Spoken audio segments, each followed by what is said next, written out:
بسم اللہ الرحمن الرحیم۔ پروگرام ہم قدم کے ساتھ ناصر محمود خان حاضر خدمت ہے۔ امید ہے آپ سب اچھے ہوں گے، آپ اپنوں کا خیال رکھتے ہوں گے۔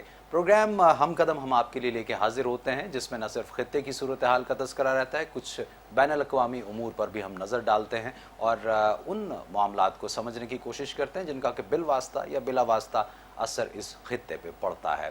خوش آمدید کہیں گے۔ آج کے اس پروگرام میں ہمارے ساتھ موجود ہیں ڈاکٹر شفقت منیر صاحب، سینئر تجزیہ کار ہیں، محقق ہیں۔ ڈاکٹر صاحب السلام علیکم۔ وعلیکم السلام۔ آپ خیریت سے ہیں ڈاکٹر صاحب؟ بالکل، آپ بتائیے۔ ٹھیک الحمدللہ۔ ڈاکٹر صاحب آج کا جو ہمارا موضوع ہے وہ ہے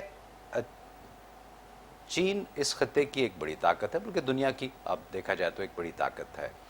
چین کے وزیر خارجہ وانگ ای وہ دورہ کرتے ہیں مڈل ایسٹ کا اور ٹرکی کا، اور اس دوران باہمی تعاون کو فروغ دینے پہ بھی بات چیت ہوتی ہے۔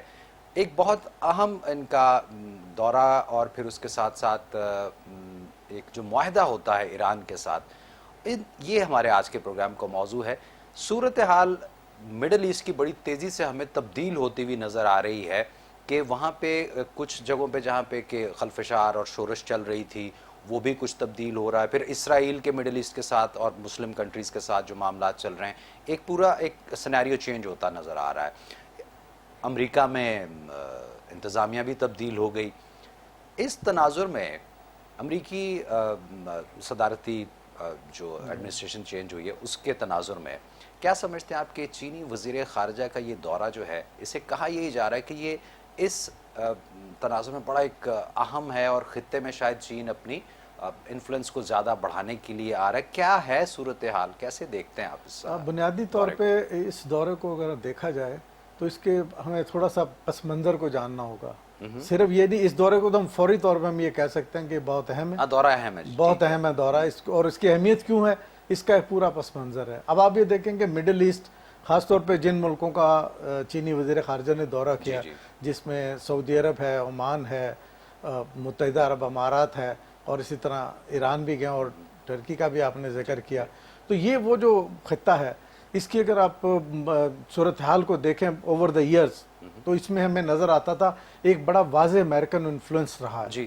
اور ظاہر ہے کہ مسلمان ملکوں کے علاوہ ایک طرف اسرائیل ہے، ایک طرف مسلم ممالک تھے، اس میں واحد ایران اور ایران ریلیٹڈ جو فورسز تھیں وہ سمجھی جاتی تھی کہ شاید امریکہ کے زیر اثر نہیں ہے، باقی وہ ساری چیزیں۔